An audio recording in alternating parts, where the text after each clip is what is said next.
Hi, this is Glenn, and this is Lamu. this is my wife, and we're Crimson Lotus Tea. We are in Yunnan right now, and we're going to be here for the next 3 months. Yunnan, China. It's the southwest corner, if you're not familiar with where that is. Real close to Burma and Laos and Vietnam. And this is where pu'er tea comes from. If you watched the last video, this is the only place that pu'er tea comes from. So this is the geographical region. And we just wanted to film kind of like a video that just talked about us and who we are and how we got started. I'm going to be brewing up a little bit of tea. And Lama, why don't you tell them about yourself and who you are and how we met?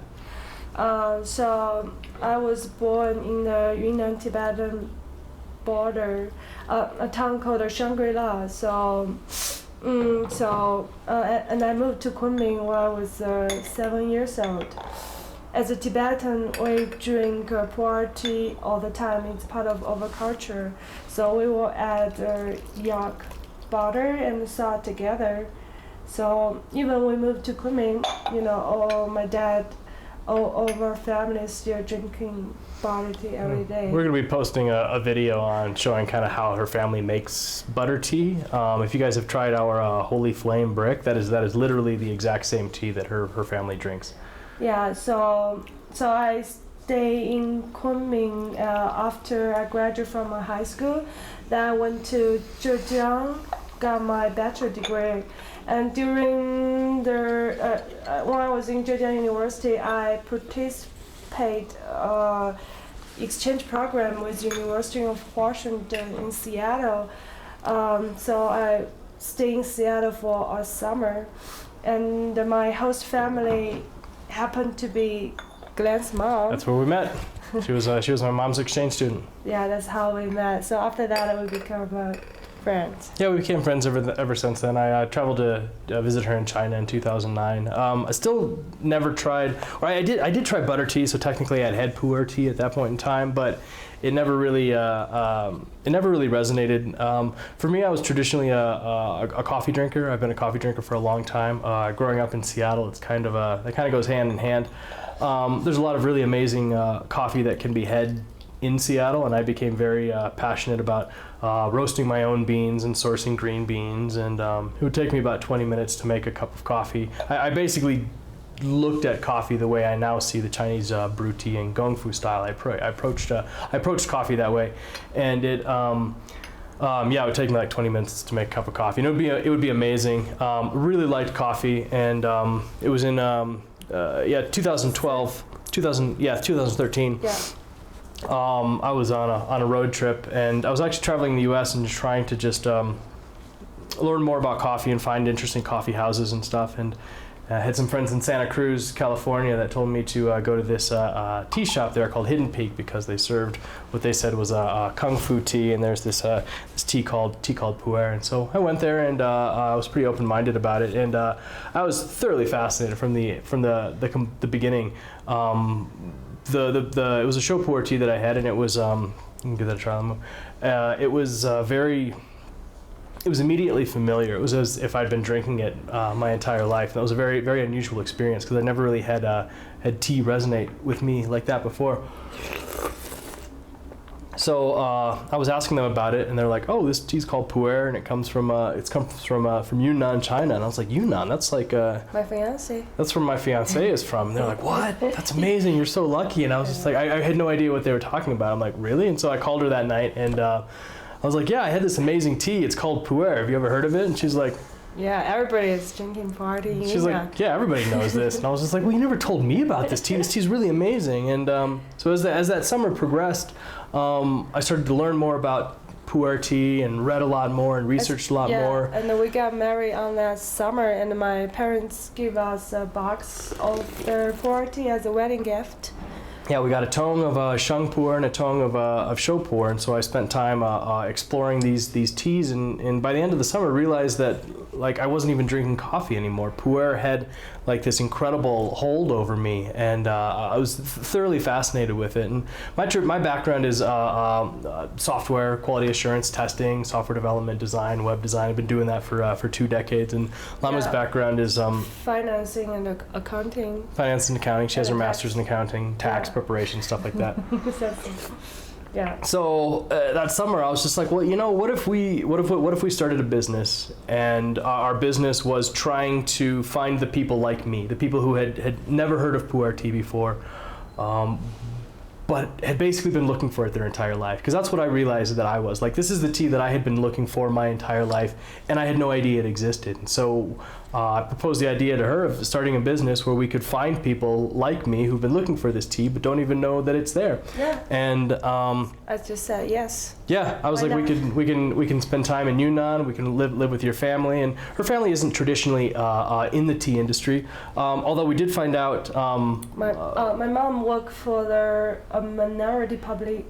Yeah, publishing house. Yeah, so she got a chance to travel around Yunnan. So they will go to lots of tea buttons and work with the farmers. Yeah. So every time my mom went there, so she will try to, get samples for us, talk to the farmer about us. So. And then that gave us an opportunity to come back here. We did find out that her grandfather, basically as a summer job, probably in the 20s and the 30s, his summer job. So in America, a kid gets a summer job, it's mowing lawns. Well, his summer job was driving a mule team on the Tea Horse Road, and so I thought that was pretty fascinating. He only did it for maybe like 3 or 4 seasons, and it was while he was a teenager, trying to get some extra money. And so he would have operated on some of the stretch between Lijiang to Shangri-La, which is a really, really difficult area if you know anything about it. Like, the mountains are like super steep, and they just drop down to your death. It's a really treacherous stretch. But he operated that for about 4 years, which is pretty fascinating. He's about 90 years old now. He's got some really, really amazing old stories. Oh yeah. Yeah, so I just proposed this idea. I was like, we can start a business. She can do the financial and accounting and business side. I can do like the web development side, social media management and stuff. And without hesitation, she's like, okay, let's do it. And in hindsight, just jumping straight in and starting a company like that is probably not advisable. Yeah, without to do any marketing research, because I remember that time not many people heard about pu'er tea. It was still relatively new, but it was definitely growing. Yeah, and I'm just amazing to see all your families. Everybody now become a tea drinker. Yeah, all my family's a tea drinker now too, and it's funny because her family is now as well. Like, we come here, and every single time they want to show me like new teas that they found. Whereas the first year we came here, they were like, "Why are you into pu'er?" And it's kind of funny. Yeah, I remember the first year they were really into the alcohol. Yeah, they drink alcohol and cigarettes, and now their family's a little bit more into tea and stuff. Yeah, which and is so, more happy. so we came here that first year and worked hard, got my Chinese driver's license, just borrowed her dad's vehicle, and just, without knowing anything, just jumped in the vehicle and had a map of where I knew tea was, and we just drove there, and we would just drive up to these tea mountains and just start talking with farmers and trying to learn things firsthand as much as we could. And that's basically how we started our business, and so we've been doing that every year since then. So this is our fourth year here. Yeah, and the farmers we work at their first year, some of them we still work till now. We've made some really, really, really amazing relationships that first year that we've been able to sustain through this. And this is nice because we've been able to kind of like work with them and actually help them to update their processes. As we, it's really interesting. A lot of tea farmers in Yunnan are very insular and isolated. They know what they know how to do, but they don't really know how other people do it. And so, because we can get around to a bunch of different places, we can see how tea is made in different places and offer tips and hints and suggestions on how to improve the quality of their tea. And it's really been interesting to see how some of the farmers have actually grown and took action and been able to make things better. Because a lot of the places that we get to are really, really, really, really far away, and most of these farmers don't even have any vehicles and stuff, and they just live and work in their area, and they know their area really well, but sometimes they don't know maybe the best way to roast or ideas about drying or some other quality ideas. And so and that's actually helped to make our products better as well. So so we just wanted to post this video about who we are and what we do. I do really enjoy working directly with the farmers when we're here. That's the best time of my trip is when I'm actually in the car and just out and exploring, either looking for new and interesting teas and tea mountains, or trying to find we'll try and find and work with people that we've worked with in the past. And so that's what we're going to be doing for the next 3 months. We'll post videos when we can.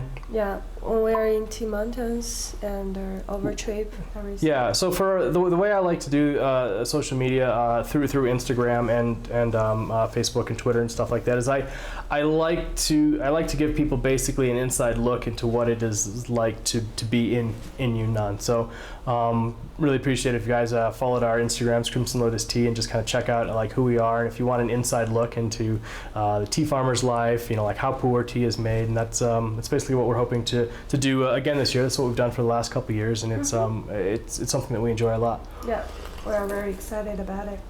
So yeah, tune in if you guys have any ideas about some videos or suggestions on things like that. We're still trying to figure out networking and bandwidth issues, see how much of videos we can upload to YouTube, and see how that works. But yeah, let us know. Post in the comments below things you'd like to see, and like and subscribe. That'd be great.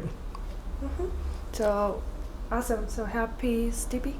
Yeah, happy steeping. Thanks, guys. Have a good one.